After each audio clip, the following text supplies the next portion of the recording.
Hello friends, ఇవాళ మనం కేసులో చూద్దాము. Charlapalli Sugars Limited versus Commissioner of Income Tax. ఈ కేసులో ఏమైందంటే సుప్రీంకోర్టు తీర్పు చెప్పింది. ఏమని చెప్పిందంటే, మనం ఏదైనా ఒక బిజినెస్ స్టార్ట్ చేసినప్పుడు ఆ బిజినెస్ స్టార్టింగ్లో మనకి ప్లాంట్ అండ్ మిషనరీ అంటే అలాంటిది ఏదన్నా కొన్నప్పుడు దాన్ని మనం మన సొంత డబ్బులతో కాకుండా ఏదైనా వడ్డీకి తెచ్చి బిజినెస్ స్టార్ట్ చేసినప్పుడు, అంటే ఆ ప్లాంట్ అండ్ మిషనరీ అనేది మన వడ్డీకి తెచ్చిన డబ్బుల ద్వారా కొన్నప్పుడు ఆ వడ్డీధనం ఆ వడ్డీధనం మనం పే చేసిన వడ్డీధనం అనేది ఆ వస్తువు యొక్క క్యాపిటల్ ఎక్స్పెండిచర్ అవుతుంది, కానీ రెవెన్యూ ఎక్స్పెండిచర్ కాదు.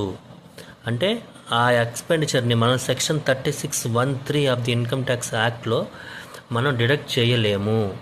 అది ఖచ్చితంగా క్యాపిటల్ ఎక్స్పెండిచర్, అంటే ఆ యాక్చువల్ కాస్ట్ ఆఫ్ ది అసెట్గా కన్సిడర్ చేయబడింది అనమాట. అంటే ఆ వస్తువు యొక్క విలువకి యాడ్ చేయబడుతుంది.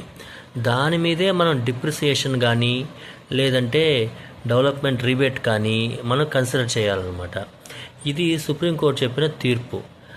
కానీ మనం వన్స్ ఒక్కసారి బిజినెస్ స్టార్ట్ అయిన తర్వాత మనం ఏదైనా ఎక్స్పెండిచర్ చేసామనుకోండి, ఆ ఎక్స్పెండిచర్ అనేది వడ్డీకి తెచ్చి మనం ఎక్స్పెండిచర్ చేస్తే అప్పుడు ఆ ఎక్స్పెండిచర్ మాత్రం రెవెన్యూ ఎక్స్పెండిచర్ అవుతుందన్నమాట. అప్పుడు ఆ ఎక్స్పెండిచర్ని మనం section 36(1)(3) of the income tax act కింద డిడక్షన్లో మనం క్లెయిమ్ చేసుకోవడానికి అవకాశం ఉంటుంది.